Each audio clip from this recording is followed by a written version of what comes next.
Hello, welcome back to the Lights On. Fuck, this is pissing me off. I've always loved it. I love being different. It's isolating though, like because you get I have lone wolf vibes, like of my perception of myself. You're not a lone wolf, bar. No, but that's how I see myself because I don't see anyone else in the same. Equal A. You're just that I don't far see ahead. anyone. Oh, I'm joking. Not in I'm terms, joking, bro. but not in terms of a race. In terms of a collective. Yeah. If we had little teams, Yeah. I'd see myself having connections with everyone on every single team. Yeah. But when it comes to my team, there's no one else on it.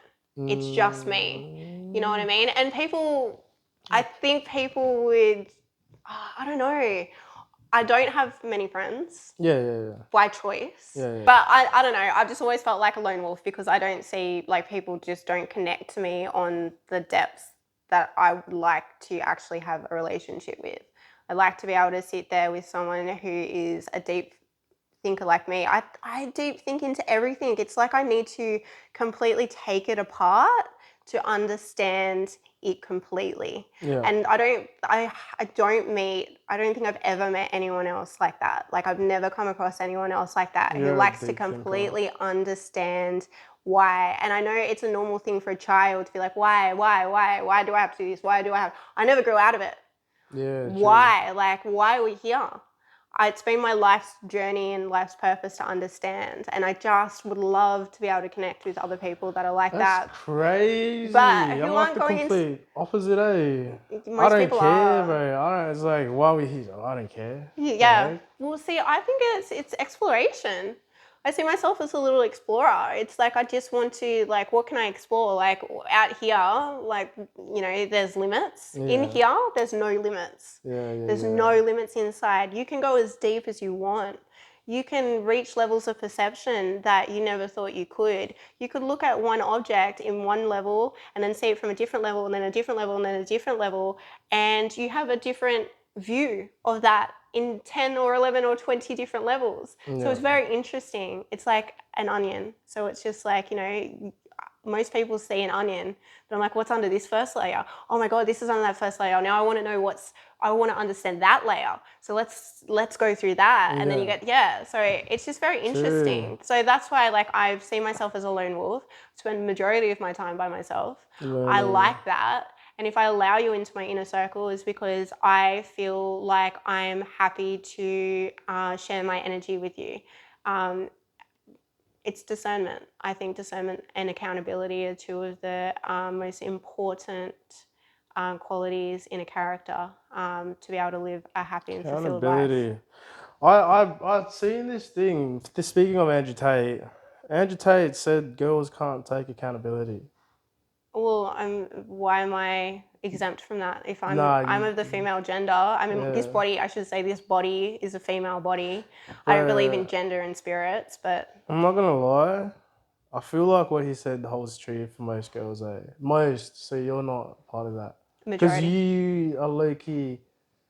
I know very few girls, females that do take accountability. You're one of them. Yeah, but are those girls erratic in nature? Very emotional, highly emotional? Well, then what is it about you that keeps attracting those type of women into your life? Bro, I'm not attracting fucking... You are, because they're in your experience. So what is it about you? You need to kind of look within, because if they're predominantly the type of females that you're experiencing in your life, what is it about you? If we live in a quantum field, which we do, if we live in a quantum field, and it's an attraction-based field of protons, neutrons, atoms, things like that, what is it about your energetic vibration that is allowing those people into your space? Because I used to attract a lot of neurotic males as well.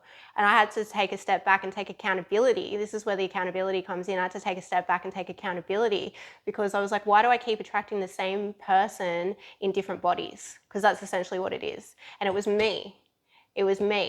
I was exuding the same energetic, yes, and this is where real accountability comes into. You stop blaming and stop projecting the people that are in your reality and start thinking, well, they're in my reality. This is my world. This is my experience. I'm accountable for it.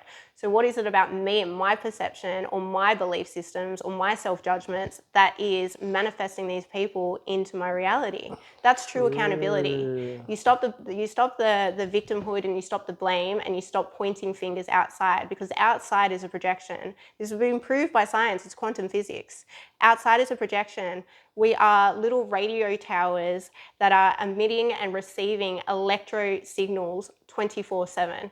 And the image that you see outside, or anything that you're perceiving through your five senses, is actually your brain interpreting as electro signals and then creating the image in the back of your brain and putting it to your eyes and projecting it outwards. Same with the other senses. It's just interpreting the electro signals and sending it to your nose, to your ears, and to your touch. So what is it about you? And this is why being alone is very important and exploring inside, because you need to find out what it is about you that you're attracting neurotic women.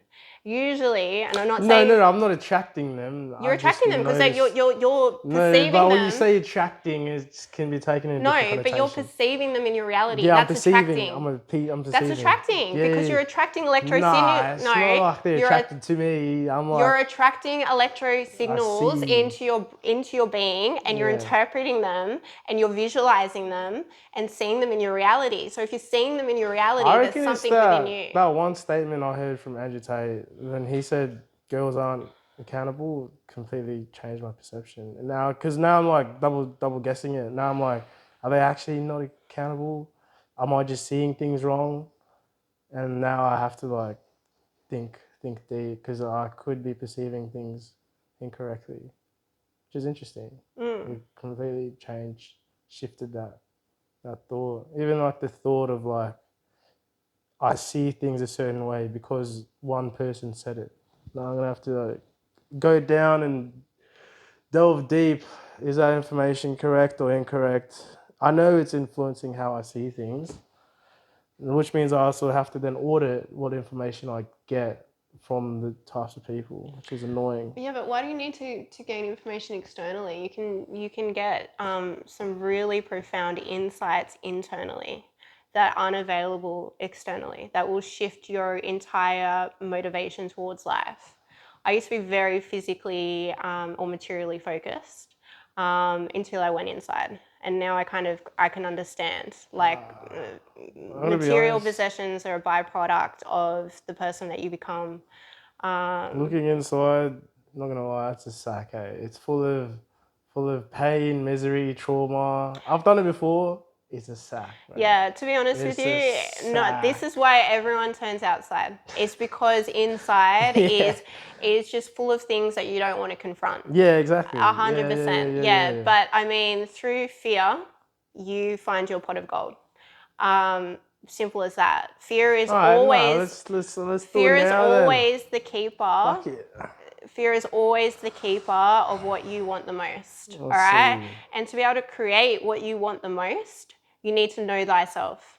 Simple as that. You need to know thyself. You need to peel back all of the fucking shit and rubbish that you've accumulated whilst you're growing up. You need to get rid of it, because it is completely destructive. But most people will prefer to distract themselves in any way they can. It can be addictions, it can be social media, it can be busying yourself in the external world.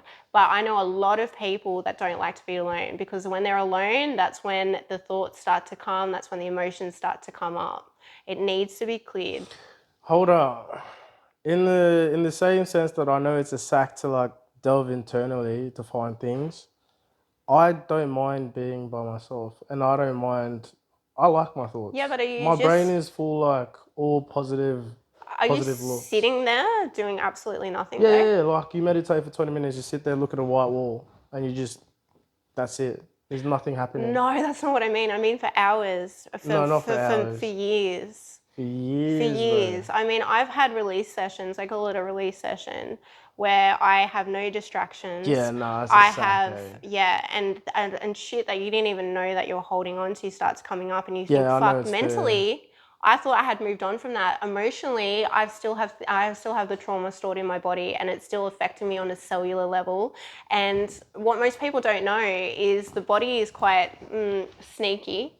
It will Sneaky. send up what I like to call false thoughts.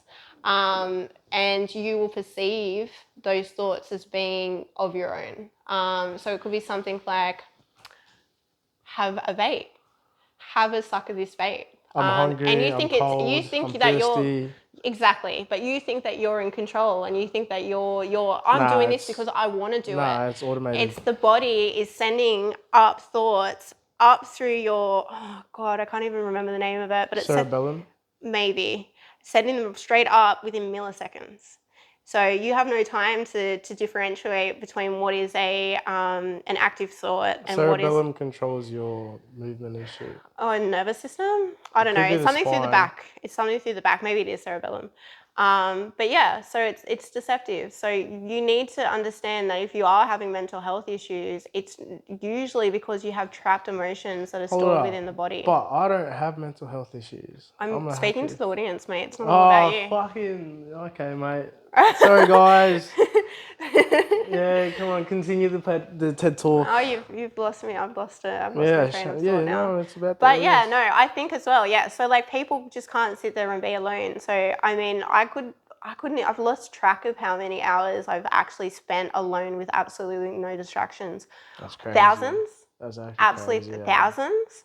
And I think that's why I struggle so much to connect with people, A is deeper. because there's no one that I've met that dives into themselves that deep. That is deep as. Yeah. That is like the ocean. I probably delved in like a little riverbed amount. You've like explored the ocean. Yeah, and it's, you know what was really hard for me as well, like when I was going through it, and it wasn't the process that was hard. I got used to doing the process, and I got really used to confronting myself and the fears, because there was a lot of fears, things that I've rejected, projected, things like that, repressed, suppressed. The thing that got me the most was because I wasn't active in the external world, my progress wasn't apparent to people. So there's my best friend. Yeah. That makes a lot of sense. Yeah, because I'm not building in the external world. I was building I was clearing from the internal world. So I had a level base foundation so I can create in the external world. But the only person that really saw my progress was my best friend, who's known me since high school. She saw me going from a neurotic, highly emotional, highly reactive, rageful person, completely rageful. If you walked down the street and you looked at me the wrong way, I was most likely to get into a physical altercation. That's how neurotic I was. She's watched me go from that to, I still react sometimes. Yeah. But no one else saw that. No one else saw the cocoon and all the work that I was putting into, because it was all done by myself. It was all done secretly. It was all done. It's not something I'm going to go brag about at work. Oh, guys, I released some trauma that I had experienced at 2 years old. You know, like I did that for 5 hours last night. It was really, you know, it was intense, but like I feel so good today. No one got to hear those stories. So that was the hardest part, because I'm 33. I don't own a house. I'm not married. I don't have kids. I don't have all of the normal things that other people my age have.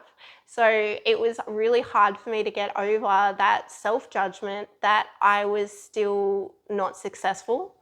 But I am successful. I'm successful because I've cleared generations of trauma. And I always said to myself that I will I've cleared generations of trauma. I've stopped the cycle. And I always said, I remember being like, God, 15, 16 and thinking to myself, your kids will be chilling, eh? If I have kids. But I always said, like, I'll never have kids unless I am the best version of myself, because there's no way that I'm going to bring a child into this life and project onto them. So when I say best version of myself, aren't you that now? I am in complete control of my emotions. No, there's Is that possible though? Yes, it is. Complete 100%. control. Complete control of my emotions.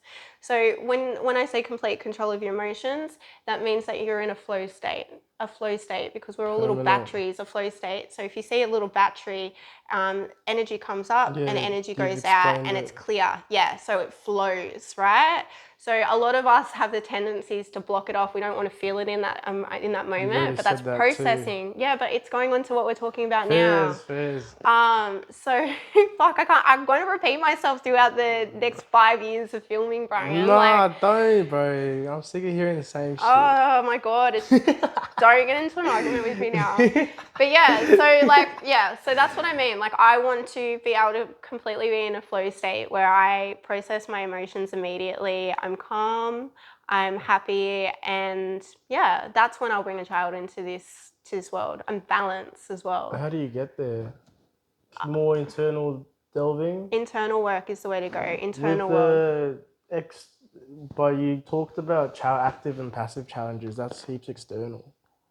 Active and passive challenges. Yeah, but you're first making it the choice to. So it's internal at the same time. Yeah. Then you could, with that same sense, you could wake up and meditate and think you're gonna have a good day.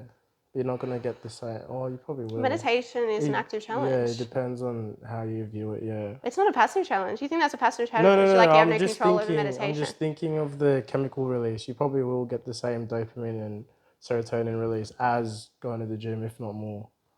You definitely will. Yeah. I mean, it's 100%.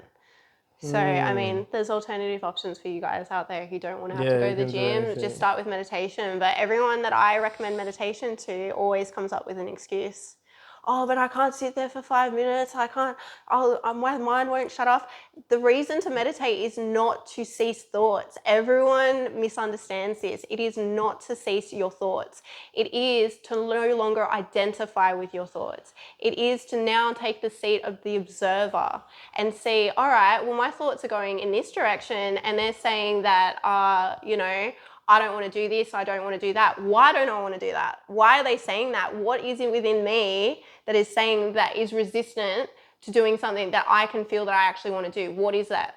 Then you explore that part. And this is how I mean, like, you explore these things. That's the purpose of meditation. You can have the busiest mind and still meditate. It's because you're watching it like it's a movie. You're no longer that thought. You're separating yourself from those thoughts. So I view that same way, like you separate yourself from your thoughts as separating yourself from emotion. Mm-hmm. But I also don't view like you can control those. I reckon those emotions will just come up naturally and they'll also go away naturally. And you just notice them and then that's it. Like happy, sad, angry. Yeah, control might be not the right word, but it's to differentiate, separate. No, it's to cease repressing them. Oh, repressing. It is such a common thing. Oh, okay, repressing makes more sense. Repressing, yes. It's stop repressing them. Allow them to flow. Yeah. Allow them to be. I will allow my emotions to flow. And to feel them. Yeah, to feel them, yeah. Process it. If I'm angry, okay, I'm angry, that's it. Yes. I don't care. And allow it to flow through you and then you won't be angry anymore. It's like The Sims. Yeah. The Sims mood buffs only last for 2 hours.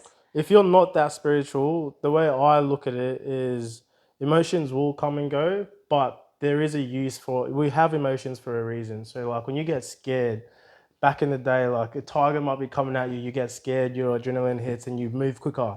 So I understand that when you're angry, frustrated, sad, all those things are good things. And you should feel them when you are feeling them because they will make you take, like for example, not hitting my goals for 2 days ago. Yesterday I was anxious. I'm not trying to like repress that anxiousness and try and like calm myself down. I'm like, okay, I'm anxious. I know the reason I'm anxious. So I sort it out then and there and then I'm not anxious anymore naturally. There's no blocking. I'll do let those emotions flow and I do let it affect me. But I also know they're there for myself to grow. I know they're there for a good purpose and I will find that purpose like mentally, logically, and then I'll act accordingly. Logically, yes. Yeah. And so what happens when you repress them is that you never gain the wisdom from them. If you allow them to flow through your system, through your chakra system, the wisdom will come up and you'll understand them and you'll understand the purpose. I call them the emotional guidance system. Your emotions are always the first indication of whether something is right or wrong for you. And I don't know if I talked about this last week, but it was like there was a situation that I found myself in. and I wanted to put in a complaint about just some random driver who was No, you driving. didn't talk about it. Oh, okay, perfect. So I was driving to work one day, and this truck was driving erratically, and I was like, "There's no need for it." He was tailgating me. I was doing the speed limit, so he was tailgating me. There was just no need for it, and there was an identification number on the truck, and obviously the truck's logo as well. So I was like, oh, well, that's it. Like, I'll just call up the company, and I've got the identification number of the truck, so then they'll be able to ID the driver. I can give them the time, and I can give them the location, and then that driver is going to get in trouble. But when I was thinking about taking action on that, I felt shit inside. I felt angry. I didn't feel good. And in my mind, I was like, I don't feel good thinking about taking that action. So if I don't feel good and I'm going to take that action, then the outcome is not going to feel good for me either. Yeah. I'm going to end up attracting a similar vibrational outcome to that as well. So then that was my first indicator. I was like, all right, I'm not going to create that for myself because it doesn't feel good. And as soon as I took that out of my mind mentally, the emotion went away. I was like, I feel better now. I've let it go. I've allowed it to flow. And then the wisdom came from it as well. So, I mean, it's always the first indicator. And I think as well, like whenever you're going to take action in your life, see how it feels inside. Does it feel good or does it feel bad? Does it feel spiteful and vengeful or does it make you feel happy? Because that will be the key to tell you which is the right path for you for what you want to achieve in your life. Yeah, 100%. And you know what the right path is. Don't be dumb. I know everyone knows what they're meant to be doing today, tomorrow, and the day after to get what you want. You know exactly what, if you're trying to lose weight, you know what. Stop eating Maccas, train, get in a caloric deficit. You know what to do, but it is a bit more difficult putting those steps into actions. But yeah, just do it. As soon as you do it, the better you'll feel. Even small things like that, yeah, the fact you didn't take action and did that, you know, like, oh, that wouldn't have felt good. You know, when you make a dumb decision, before and after you make the dumb decision, you are consciously making that dumb decision. So don't victimize yourself either, eh? No, But take accountability for your choices, your actions, and for your life. No matter what traumatic experience you've been through, take accountability because you're no longer in that situation. And as long as you don't take accountability, you don't have power. You remain a victim. And you don't want to live your life like that. exactly, be the cause, not the effect. All right. Thanks, guys, for tuning in today. Like and subscribe. Like and subscribe. That's it. Actually, do it, eh? Like, sit. Nah, I'm gonna wait for you.